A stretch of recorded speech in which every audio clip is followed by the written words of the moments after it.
Mabuti na mapayag ko si Fredo. Iba ka talaga, Biskate Lucio. Yan. Ayan, oh. Maganda. Kari, nakakagala mo si Amanda. Naku, malabo, primo. May na pa sitwasyon ngayon ni Amanda. Lalo pa, lagi nando si Augustus, pantay sarado siya. Lagi nasa tabi ni Amanda. Tsaka, mas maraming bantay niya ngayon. Primo, siguro, mas maganda ipagpabukas na natin ang pagsakip kay Amanda. Total bukas, piyesta ng Quiapo. At sigurado ako, mas kakailangan ng pulis ng gustos para sa tastasyon. Tama ka dyan, Berting. Naisip ko na rin yan. Pero dapat ang gawin natin, pailabas si Augustus sa kwarto ni Amanda. Hindi lang dapat iisa ang plano natin. Dapat marami. Tuso si Augustus. Paglalaman niya na bawas ang mga tauhan niya bukas, ay gagawin yan. Kaya kailangan umanda tayo sa lahat ng sitwasyon na haharapin natin. Alam mo dyan sa dieting, tama na ako yung nilapitan mo. So, ang ginawa ko kasi, hindi ako nag-rice. Ay, maniwala kang laki na ng pinayat nito. So, gawin mo, bawasan mo yung rice hanggang makalimutan mo na yung rice. Okay? Tama yun na... Ayun na si Bubbles. Sige na. Uy! Simulan mo na huwag kumain ng rice. Bubbles, kanina pa kami nag-aalala sa'yo. Saan ka ba galing? Oo, siguro kasama mo si Pogi, no? Nag-date kayo. Bakit hindi mo kami sinama? Pwede ba, ibiyang Becky? Pagod ako. Ay, pagod. Kasama mo nga talaga si Tanggol. Nag-date kayo, pinagod ka niya. Nag-date pinagsasabi mo. Sinunod ko lang yung utos si Chief Espinas. Sus, kaya may nilakad kayo, kaya nag-date kayo, pareho lang yun, magkasama kayo ni Tanggol. Kumusta naman yung lakad nyo? Ayos naman. Gawa ko yung inutos sa amin ni Chief Espinas. Alam nyo, may bubuga din pala itong si Tanggol. Di lang siya basta pogi. May angas din. Kala ko nga nung una doon eh.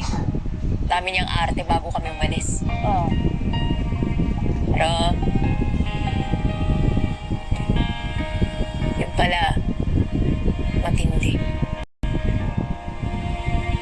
Magaling makipaglaban. Walang takot. Lalo na nung hindi niya ako iniwan.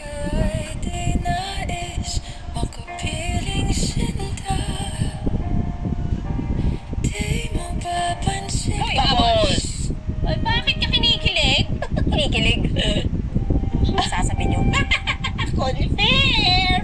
Tinamaan si Bubbles! Yung ko lang nakita kinilig tong si Bubbles daw ganyan. Grabe naman ang epekto ni Darling Tanggol sa'yo, Alam niyo, paspado yung mga bibig niyo. Gagawin ko sa inyo, ingugod ko yung mga uso niyo dyan sa sa'yo. Ganyan talaga yung mga in love eh. Pahinente, ininayal ko ano nang sinasabi. Oy, Bubbles, kahit anong pagpipigil mo dyan sa pakiramdam mo, bubulwak yan, lalabas yan. At alam mo, isa kang malaking capital letter K. Kinikilig! Halata, Pero ito, oy, Bubbles, seryoso ako, payong kaibigan. Kung gusto mo talaga yan si Pogi, pakita ng bongga. Ay, oo. Magpakipot ka, Bubbles, ha?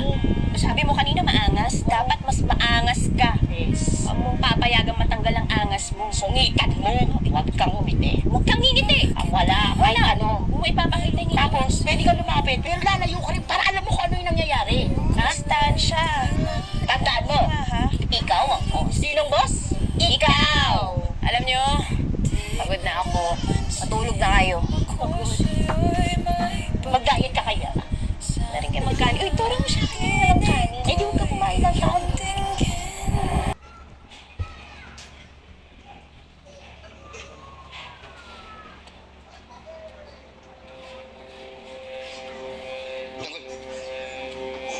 Anong balita?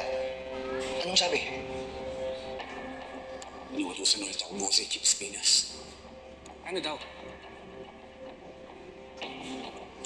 Para pumatay siya.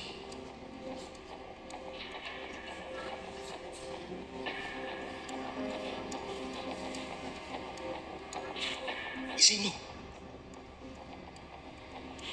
Leng, kilala natin to. Ang grupo ng Red Phoenix. Yung ninakawan natin sa bahay. Yung kinuha natin ng pera at droga. Ano? Yung grupo yun? Eh bakit nila pinapatayin sa'yo?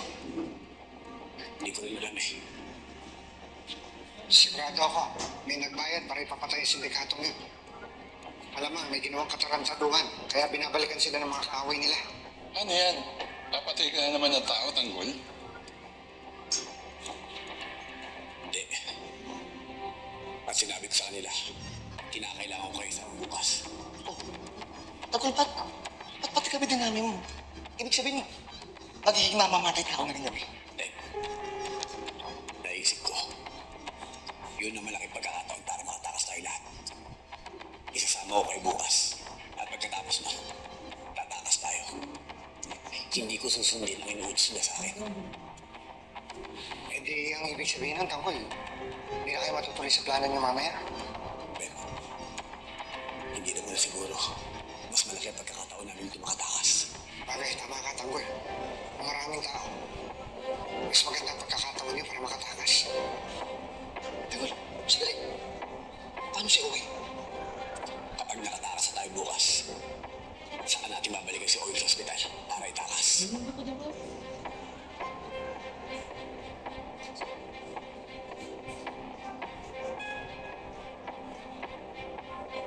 Mayor, mukhang may pinaplano si Tatonggol. Kanina ko pa nga napapansin, mukhang seryosong pinag-uusapan nila. Pasado ko ng mga utak niyan. Nagpaplano yan na tumakas. Marami nang nagtangka. Kahit isa walang nagtagumpay. Parang mas pipiliin pa nilang mamatay. Hindi na lang kasi sumunod kay Chief Espinas. Total, kikita pa rin man sila. Oo, ano may mga batang yan? Bagang nasira ang mga kinabukasan. Ngayon, sa ospital? hirap sila kung paano gagawin. Kung mananatili dito sa loob ng kulungan o susundin ang plano nila. Pag nanatili naman dito sa loob ng kulungan, pag-iinitan naman burubulik ko at piperesahin ni Chief Espinas para pumatay. Pag tumakas naman, papatayin sila ni Chief Espinas. Kaya nga, sumunod na lang sila. Huwag na silang sumungay dahil mapapadali ang buhay nila dito.